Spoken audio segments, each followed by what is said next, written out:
families, thank you so much, because it's because of you and those who came before you that we enjoy the freedoms we have today. You know, we're here today because religious freedom is under attack.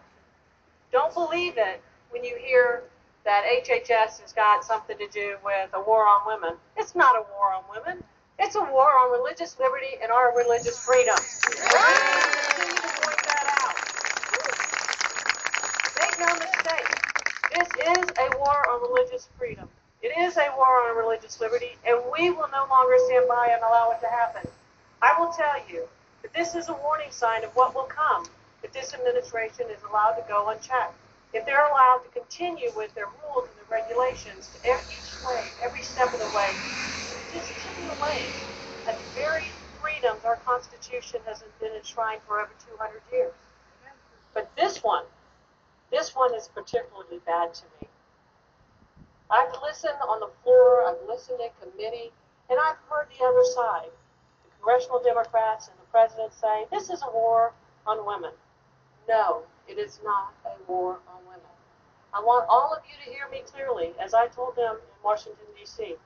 I am a woman, and I recognize this is a war on religious liberty and our religious freedoms, and we will not stand by and let you do that. And so the people's house will continue this fight.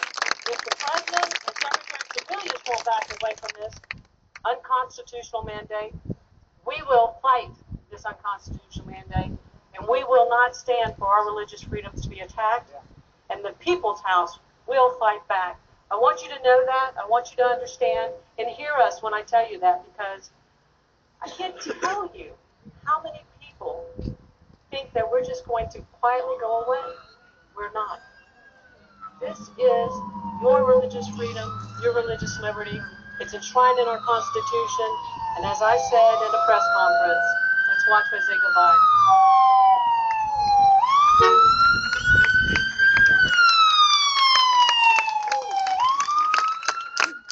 I want to make sure that they get by because they're on their way to probably help someone whose life may be in danger.